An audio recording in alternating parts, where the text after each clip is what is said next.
Up with KREM begins now. Well, welcome to Up with KREM on our Thursday morning. Great to have you with us.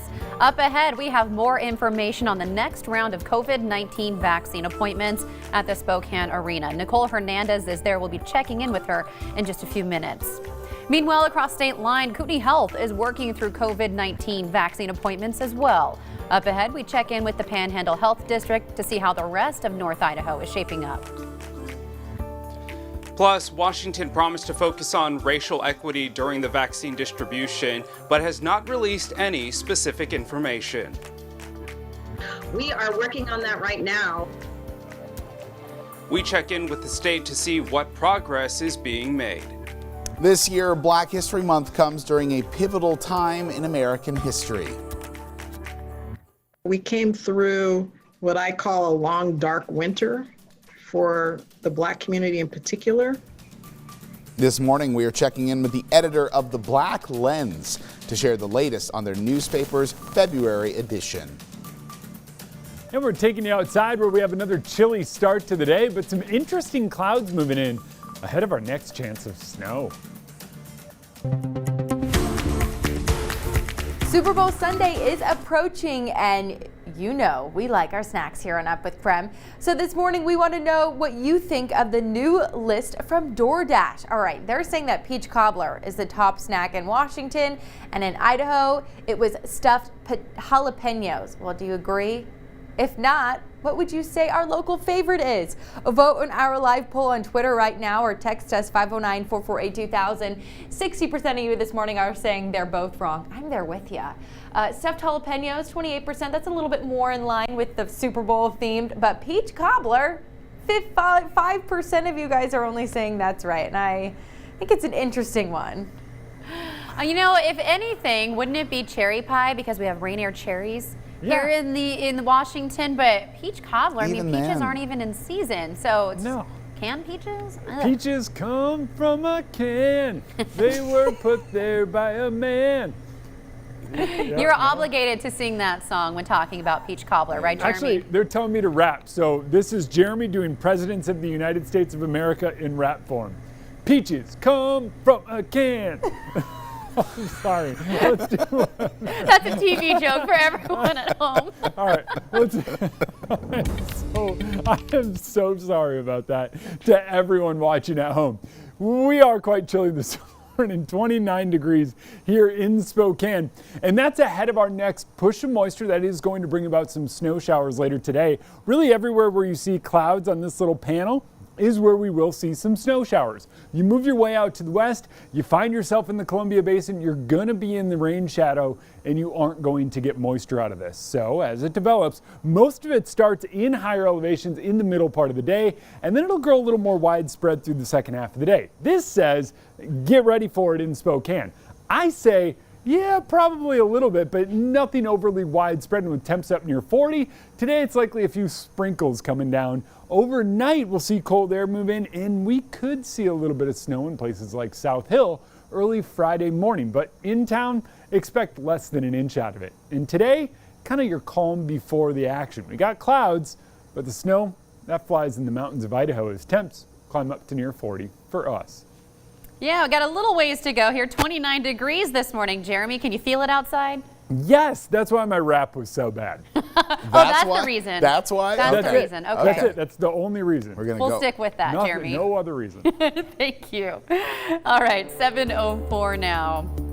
Well, this morning we know when the next round of COVID-19 vaccine appointments will open at the Spokane Arena. That's where we find Nicole Hernandez joining us live right now. Nicole, when can people start booking appointments again?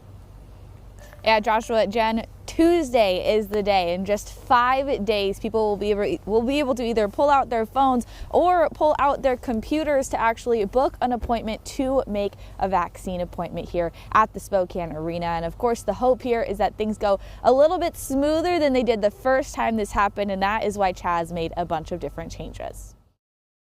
People need to go to chaz.org/COVID vaccine to access the online scheduling tool and not use the URL that may have been saved in their browser from last Wednesday.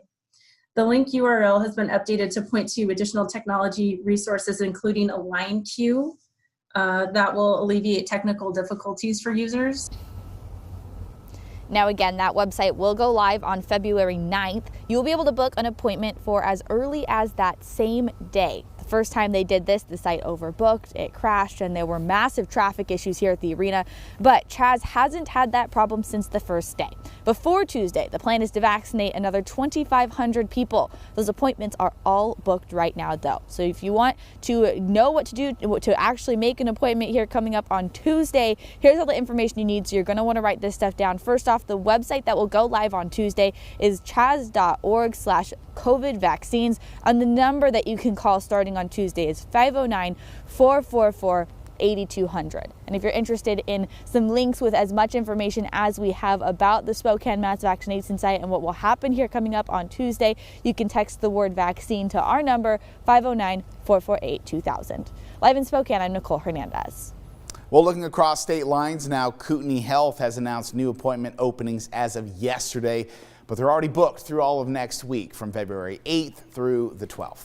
Now, we want to remind folks that this is for Kootenai County residents only. Kootenai Health, though, does plan to release new appointments every Wednesday at 4 p.m. Now, each week they plan to release about 1,000 appointments, and that, of course, would depend on supply.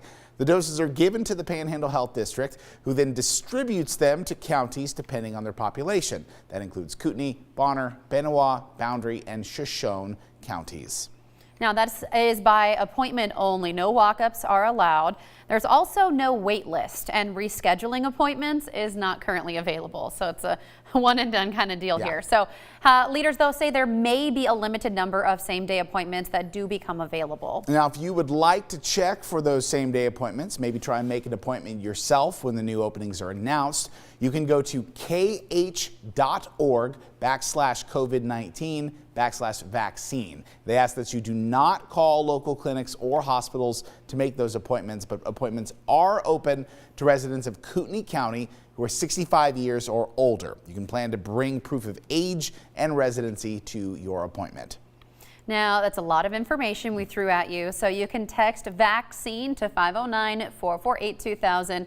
We'll send that information right to your phone, and that also includes information for both Washington and North Idaho. Tim? All right, thanks guys so much. Yeah, we are 3 weeks into phase 1B of the vaccine rollout process, and getting the coronavirus vaccine is difficult, even if you do qualify. So there's just not enough vaccine for everybody who's eligible right now, and that's why everybody can't even find an appointment yet. So one of the things we're asking is to remind everybody it will take time. It may be your turn in line, but it's likely not your day yet. To date, we know how many people have been vaccinated, but we don't know the makeup of that population. Now, these numbers are important because we know that the virus disproportionately impacts people of color, specifically Latinos in Washington state. Now, experts fear that as we move on to the vaccine chapter of this pandemic, this trend will continue. We are working on that right now and hope to have that data released within the next week. We have been collecting that information from healthcare providers. We wanted to make sure we had enough of it to be able to more accurately tell the story. So we're analyzing the data right now, and we'll share that soon. This is something Oregon has made public. Their data shows nearly 370,000 people have been vaccinated. 18,000 of those patients are Hispanic. That is less than 5% of the total doses administered, but they represent 13% of the population.